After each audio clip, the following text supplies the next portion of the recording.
Hello everyone, my name is Kafkonia and I am an old school VTuber. I mean, literally, I'm an old school, well, I was an old school, you know what? Never mind, that's not important right now. What is important is that I'm here to talk to you about the dark history of Fox Girls. Everyone loves Fox Girls, but who are they, really, and what do they want? Since many people in the Western VTuber sphere are, well, weebs, a lot of them are familiar with the Kutsune, fox spirits from Japanese folklore. Similar spirits appear in Chinese, Korean, and Vietnamese folklore as well. Indeed, one school of thought was that any woman encountered on her own could be a fox spirit. Kitsune are historically able to change their shape and between genders. That's not your mother, it's a man, baby! Possibly the most famous fox spirit in recent years had a male host. Believe it.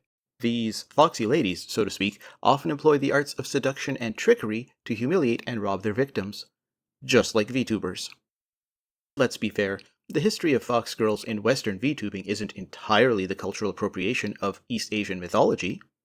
The term foxy itself, to mean an attractive woman, dates back at least as far as 1896, and if it mostly rose to prominence thanks to movies like Foxy Brown and songs like Foxy Lady, at least there was no cultural appropriation there. Right?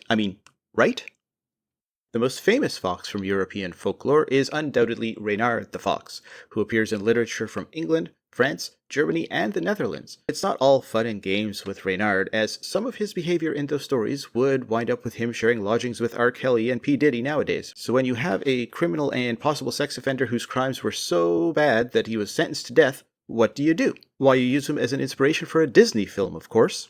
I'm speaking obviously of 1973's classic animated film, Robin Hood, although I'm probably more accurately speaking about Maid Marian, seen here looking like your granny rather than someone who has 54 pages on Rule 34. I could also be talking about Vixie from The Fox and the Hound, Katie Dodd from Tailspin.